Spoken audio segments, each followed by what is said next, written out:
അസ്സലാമു അലൈക്കും വറഹ്മത്തുള്ളാഹി വബറകാതുഹു. അൽഹംദുലില്ലാഹി റബ്ബിൽ ആലമീൻ വസ്സലാത്തു വസ്സലാമു അലാ അഷ്റഫിൽ മഖ്ലൂഖീൻ വഅലാ ആലിഹി വഅസ്ഹാബിഹിൽ ഫായിസീൻ. ഏറ്റവും പ്രിയമുള്ള സഹോദരങ്ങളെ, സത്യവിശ്വാസികളെ, ഭാര്യ ഭർത്താക്കൾ തമ്മിലുള്ള പ്രശ്നങ്ങൾ അത് ഒരുപാട് വിഭാഗമുണ്ട്, ഒരുപാട് ഭാഗങ്ങളുണ്ട്. അതിനൊരുപാട് കാരണങ്ങളുമുണ്ട്, കാര്യകാരണങ്ങളുമുണ്ട്. പ്രധാനമായിട്ടും ഭാര്യ ഭർത്താക്കന്മാർ തമ്മിലുള്ള അകൽച്ച ഉണ്ടാകുന്നതിൻ്റെ കാരണം എന്ന് പറയുന്നത് അസൂയയാണ്. അസൂയ ഒരുപക്ഷെ അത് ഉടലെടുക്കുന്നത് നമ്മുടെ സ്വന്തം വീട്ടിലുള്ള ഭർത്താവിൻ്റെ കുടുംബക്കാരിൽ നിന്നും ഒരുപക്ഷെ ഭർത്താവിൻ്റെ ഉമ്മയ്ക്ക് വരെ അസൂയ ഉണ്ടാകാം. ആ അസൂയ കാരണം ഒരുപക്ഷെ ആ ഉമ്മയിലൂടെ ആ ഭർത്താവിന് ശത്രുത ഉണ്ടാകാം. ആ ശത്രുത ഭാര്യയും ഭർത്താവും തമ്മിലുള്ള സ്നേഹത്തിന് അകൽച്ച ഉണ്ടാകാൻ കാരണമാകും. അത് നാം കണ്ടുപിടിക്കുക, അല്ലെങ്കിൽ കണ്ടുപിടിച്ചാൽ അതിന് വേണ്ടുന്ന പ്രതിവിധി അതാണ് ഇനി നിങ്ങളോട് പറയുന്നത്. ഭർത്താവിനോടുള്ള ദേഷ്യം ഭാര്യയ്ക്ക് ഉണ്ടാകാനുള്ള ഞാൻ ഈ പറഞ്ഞ അസൂയ ഭർത്താവിന്റെ ഉമ്മയിൽ നിന്നും മാത്രം അല്ല ഉണ്ടാകുന്നത്. ഒരുപക്ഷെ ഭർത്താവിന്റെ ജ്യേഷ്ഠൻ, അനുജൻ, അല്ലെങ്കിൽ ഭർത്താവിന്റെ സഹോദരിമാര്, ഇതൊന്നുമല്ല ഭർത്താവിന്റെ കൂട്ടുകാര്, ഒരുപക്ഷെ ഭർത്താവിന്റെ കൂട്ടുകാരികൾ, അങ്ങനെ പല വഴിയിലൂടെയും അസൂയകൾ ഉണ്ടാവും. അസൂയ എന്ന് പറയുന്നത് പല നിലത്തിലുണ്ട്. കണ്ണുകൊണ്ട് പോലും ഉണ്ടാകുന്ന കണ്ണേറ്, ആ കണ്ണേറ് പോലും ഒരുപക്ഷെ മരണത്തിൽ വരെ കൊണ്ടെത്തിക്കും. അപ്പൊ അതിന് വേണ്ടുന്നത് സ്ഥിരമായി നമ്മൾ മോണിറ്റർ ചെയ്യുക എന്നതാണ്. ഭർത്താവിനെ എല്ലാ ദിവസവും ശ്രദ്ധിക്കുക. സാധാരണ ഉണ്ടായിരുന്ന സ്നേഹത്തിൽ നിന്ന് വ്യത്യാസം വന്നെങ്കിൽ ആ വ്യത്യാസം വന്ന വിഷയങ്ങൾ എത്രയും പെട്ടെന്ന് അത് പരിഹരിക്കണം, ബാത്തിലാക്കണം. അതിന് ഇൻഷാ അല്ലാഹ് ചെറിയ ചെറിയ പൊടിക്കൈകളുണ്ട്. അത് ഖുർആൻ ഓതാൻ അറിയുന്നവർക്ക് ഖുർആൻ ഓതി അത് മാറ്റാം. ദിക്ർ ചൊല്ലാൻ അറിയുന്നവർക്ക് ദിക്ർ ചൊല്ലി അത് മാറ്റാം. സ്വലാത്തുകൾ ചൊല്ലാൻ അറിയുന്നവർക്ക് അത് ചൊല്ലി മാറ്റാം. ഓരോന്നിനും ഓരോ വിഭാഗങ്ങളുണ്ട്. അത് ചെയ്യേണ്ട മുറ പോലെ ചെയ്താൽ മതി.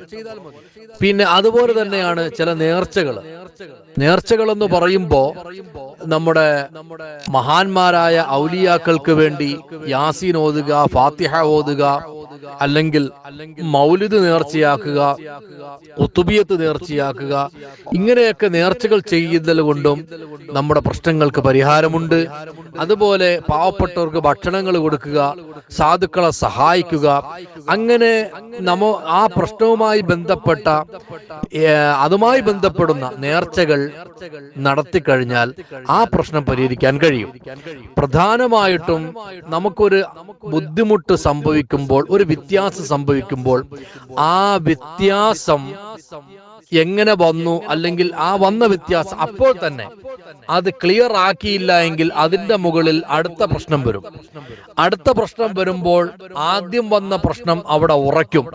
അങ്ങനെ ഘട്ടങ്ങളായി ആ ഭർത്താവിന് പല പ്രശ്നങ്ങൾ ഓരോ ദിവസവും വന്നുകൊണ്ടേയിരിക്കും. ഈ വന്നുകൊണ്ടേയിരിക്കുന്ന പ്രശ്നങ്ങൾ നമ്മൾ ശ്രദ്ധിക്കാതെ പോയാൽ ഒരുപാട് പ്രശ്നങ്ങളാവും. അപ്പോൾ നമ്മൾ ഏതെങ്കിലും നിലയിൽ പ്രശ്നപരിഹാരത്തിന് വല്ല മഹാന്മാരെയോ ഉസ്താദുമാരെയോ തങ്ങന്മാരെയോ ഒക്കെ പോയി കണ്ട് അവരോട് പ്രശ്നങ്ങൾ പറയുമ്പോ ഒരുപക്ഷെ അവര് ഏതെങ്കിലും ഒരു പ്രശ്നത്തിന് വേണ്ടി എന്തെങ്കിലും ഒന്ന് ഓതിത്തരും, അല്ലെങ്കിൽ എഴുതിത്തരും, അല്ലെങ്കിൽ ഒരു താൽക്കാലിക ശാന്തത കിട്ടിയാലും ആ വിഷയത്തിന് പരിഹാരം തീരൂല. അപ്പൊ അതിന് ചെയ്യേണ്ടത് ഒന്നാമത്തെ പ്രശ്നം അത് ആദ്യം തീർക്കുക. അങ്ങനെ ഓരോ പ്രശ്നങ്ങളും തീർക്കണമെങ്കിൽ ഇപ്പൊ നമ്മള് സാധാരണ നമ്മുടെ മക്കളെ പഠിക്കാൻ വിടുമ്പോൾ എല്ലാ ദിവസവും ശ്രദ്ധിക്കുമല്ലോ, ഇന്നെന്താണ് പഠിപ്പിച്ചത്, ഇന്നെന്താണ് എൻ്റെ കുട്ടി പഠിക്കേണ്ടത്. അങ്ങനെ ഓരോ ദിവസവും ശ്രദ്ധിക്കുന്ന കുട്ടികൾക്കാണ് നല്ലതുപോലെ പഠിച്ച് നല്ല നിലയിലെത്താൻ കഴിയുക. മറിച്ച് എല്ലാ ദിവസവും സ്കൂളിൽ പോകുന്നുണ്ട്, അതിനെക്കുറിച്ച് യാതൊരു ശ്രദ്ധയും ഇല്ല എങ്കിൽ ആ കുട്ടി ആ ഒരു നിലവാരം മാത്രമേ സ്വീകരിക്കുകയുള്ളൂ. ഇതുപോലെയാണ് ഭർത്താവുമായുള്ള പ്രശ്നങ്ങളിൽ എപ്പോഴും ഓരോ ദിവസവും ശ്രദ്ധിക്കണം.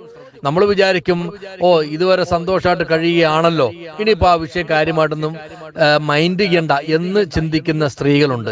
അത് ഏറ്റവും വലിയ അബദ്ധമാണ്.